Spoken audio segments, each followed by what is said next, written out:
Bienvenue sur le podcast de Mandarin Mandarine. C'est une école de langue chinoise spécialisée dans la médecine traditionnelle chinoise. Vous pouvez approfondir votre exploration de cette médecine grâce à une meilleure connaissance du mandarin. Venez goûter aux fruits de 5000 ans de culture grâce à des leçons pleines de vitamines. 你们好. 你们好, bienvenue dans le nouveau podcast de Mandarin Mandarine. Aujourd'hui, pour la première fois, je crois, on va s'attaquer à une citation. Oui, c'est une citation très très connue qui vient d'un livre aussi célèbre. C'est, en français, on traduit par La Voie et la Vertu. Oui, le livre fondateur du taoïsme, le Tao de Jing. Ouais. On en avait parlé rapidement quand on avait vu le caractère Tao. C'est un livre très court qui n'a que 5000 caractères à peu près. Ouais. C'est un livre qui est très dense parce qu'en fait, il est composé de maximes, vraiment des séquences assez courtes. Il y a peut-être 4-5 phrases à chaque page, mais par contre, ça donne lieu à énormément d'interprétations et il y a beaucoup de littérature autour de ce livre. C'est beaucoup plus épais que le livre en lui-même, quoi. Oui, justement, aujourd'hui, on va vous donner un exemple. Vous allez comprendre pourquoi c'est impossible de traduire. Alors, ça a été traduit, mais c'est vrai que là, on est bien obligé de choisir. C'est pas évident. Avant de lire la citation, on va réviser et vous donner quelques nouveaux caractères. D'abord, le caractère Tao. Voilà, le fameux Tao. Mais dans l'épisode précédent, vous venez de voir ce caractère. Oui, donc c'est le chemin, la voie et la vertu, c'est le Tao. Tao, ouais. Et aussi les chiffres de 1 à 3. Donc 1, c'est I. Premier ton. I, premier ton. 2. R. Quatrième ton. 3. San. Premier ton, là aussi. Ouais. Il y a un verbe important à connaître, qui se répète 4 fois, qui se prononce sheng. Sheng. Ouais. Sheng, premier ton. Premier ton. S-H-O-N-G. S-H-E-N-G, donc sheng. La prononciation, sheng. Donc ça s'écrit avec un G en pinyin. Donc ce G, on l'entend très peu, c'est l'idée qu'on va nasaliser un petit peu le son, Si on n'avait pas le G, ce serait shen. Et donc là, avec le G, on a sheng. Sheng, ouais. Voilà, ça va nasaliser le son. Ouais. Donc vous allez voir dans l'image, on a vraiment l'image, en fait, d'une plante qui sort de la terre. Et effectivement, ce caractère signifie naître, produire, engendrer, donner naissance à quelque chose. Et comme il y a l'idée d'engendrement, de conséquences, etc., c'est quelque chose qui est très utilisé dans la médecine chinoise. C'est vraiment un caractère qu'on trouve beaucoup. Parce qu'on utilise aussi pour parler des relations d'engendrement des 5 éléments qu'on va voir dans d'autres épisodes plus tard. Donc là, je vais lire phrase par phrase. On va essayer de traduire en même temps un peu. Première phrase. Tao sheng yi. Tao sheng yi. Donc on retrouve le Tao, sheng, notre fameux verbe, et puis yi, le 1. Donc là, on va juste traduire littéralement. C'est Tao engendre le 1. Ensuite, yi sheng er. Yi sheng er. Donc 1 donne naissance à 2. Ouais. Yi sheng er. Après, er sheng san. J'espère que vous l'aviez deviné, sûr.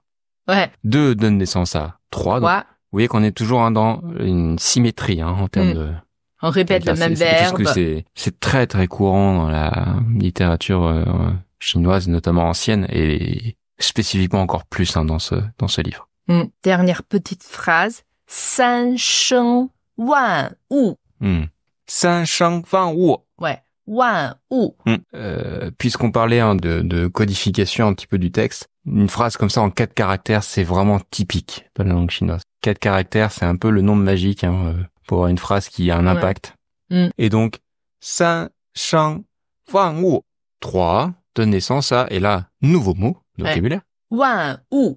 Wan veut dire 10 000. Wu, c'est les choses, ou être. Alors, je vais quand même m'arrêter un petit peu sur la notion de 10 000 parce que c'est assez surprenant pour nous.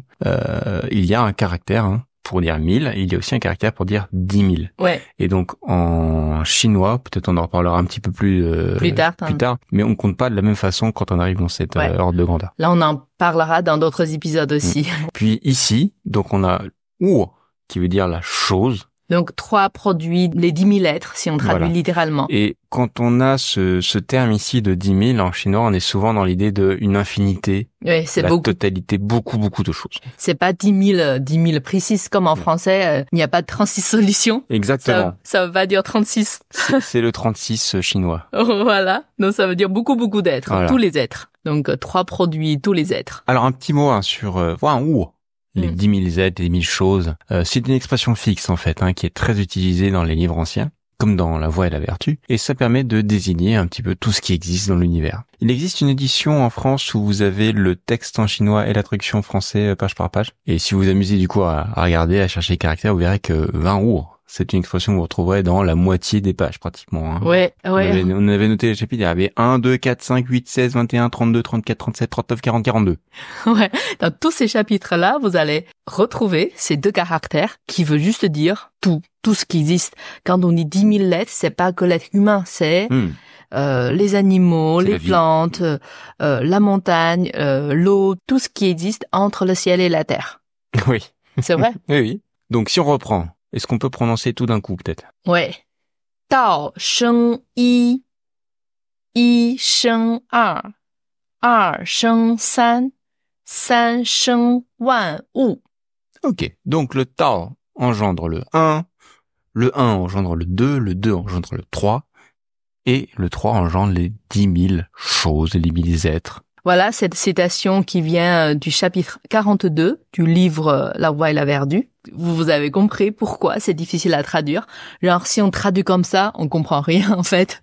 C'est-à-dire, 1, c'est quoi? 2, c'est quoi? C'est 3, libre c'est à quoi? interprétation. Ouais.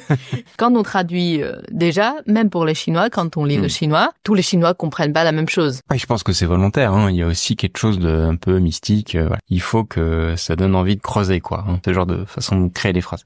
Du coup, j'ai regardé la traduction en français, il y a beaucoup de versions. Ouais. Souvent, on traduit directement comme ça. 1, 2, 3. Après, avec des notes, on essaie de dire 1, ça doit être ça, 2, c'est ça, 3, c'est ça. D'un côté, oui, je trouve ça logique parce qu'on n'a pas envie de donner son interprétation et on a envie de laisser libre cours un petit peu à l'imagination, à l'envie des gens de comprendre, quoi, et chercher par eux-mêmes. Là, par exemple, j'ai demandé à mon professeur de taïchi qui est très taoïste, qui connaît super bien ce livre. Lui, il m'a donné son interprétation. Là, je vais la partager avec vous. Donc, il a dit que Tao, c'est l'existence même. Il engendre une notion. Donc, c'est-à-dire, on va essayer d'expliquer, quoi, en gros, le Tao. Après, une notion du Tao, ça devient 2 choses. C'est-à-dire qu'il y a le Tao et la notion du Tao. Voilà, c'est ça. Avec le langage qu'on essaye de dire ce que c'est. Mais si on continue à analyser cette notion, il y aura 3 qui naissent et ça devient des notions innombrables. Et que dans tout ça, on perd le Tao. En fait, il y a l'idée que dès qu'on essaie d'expliquer, chacun a son interprétation unique et du coup, il y a autant de Tao que d'êtres vivants. Et en fait, on n'arrive jamais à retrouver le sens originel du Tao. C'est ça. C'est Tao, c'est l'existence même. Si on essaie de lui donner une définition, cette définition n'est plus le Tao même. C'est le langage qui donne la limite de Tao. Et imagine si on n'a jamais mangé de pomme. On imagine qu'il y a une pomme et on la nomme pomme. Après, on essaie de donner tous les caractères de ce fruit. Après, tu vas continuer à analyser. Est-ce que c'est ça? Mais en fait, perd ce que c'est vraiment. On n'est plus sur la chose même. Oui, mais c'est quelque chose qui est très travaillé dans la philosophie, cette notion de l'idée par rapport à la chose qui existe, qu'on essaie de représenter. Ah, c'est intéressant. Après, c'est mon professeur qui n'aime pas beaucoup parler, justement, à cause de ça, parce que pour lui, dès qu'on essaye de... Ouais, dès qu'on explique, on dénature. Ouais, on dénature et on s'y perd. Mais en fait, on parle de la même chose. On n'est pas d'accord parce qu'on n'est pas d'accord de l'interprétation de l'autre et on pense que c'est moi qui ai raison, etc. Du coup, en fait, on s'éloigne du Tao. J'ai trouvé aussi d'autres traductions. D'autres interprétations possibles, ouais. Par exemple. Donc il y a l'idée que le Tao c'est quelque chose de mystérieux, d'un peu inconnaissable, et ça donne naissance à un tout. Une source originelle, on va dire ça. Donc un petit peu comme le cosmos, quoi. Et puis, de ce 1 vient une dualité, qui sont les énergies yin et yang. Où on peut dire, d'abord, il y a une chose qui existe, comme une couleur. C'est une couleur, c'est objectif. Mais après, on peut dire, c'est bien, c'est pas bien, c'est la dualité. J'aime cette couleur, j'aime pas cette couleur. Cette couleur est chaude, cette couleur est froide. Du coup, il y a la dualité. Il y a bien, pas bien, joli, pas joli, froid, chaud, etc. Ouais, c'est-à-dire que dès que quelque chose existe, il a forcément 2 faces, comme une pièce, etc. Mais c'est ce qu'on rajoute, nous, l'être humain, parce que l'existence même, c'est un. Neutre. Ouais, c'est neutre. Voilà. Et puis donc, le 3, le 2 qui donne naissance à le 3, ça serait l'émergence d'un principe, quelque chose, un équilibre qui va harmoniser cette relation entre la dualité entre le yin et le yang.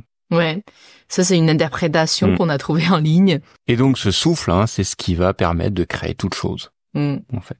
Voilà, donc vous êtes libre de trouver votre propre interprétation. Voilà, et donc vous pourrez dire Lao Tzu a dit. Oui, le fameux Lao Tzu dans Tintin. Oui, Lao Tzu a dit, le Tao engendre le 1. Ok.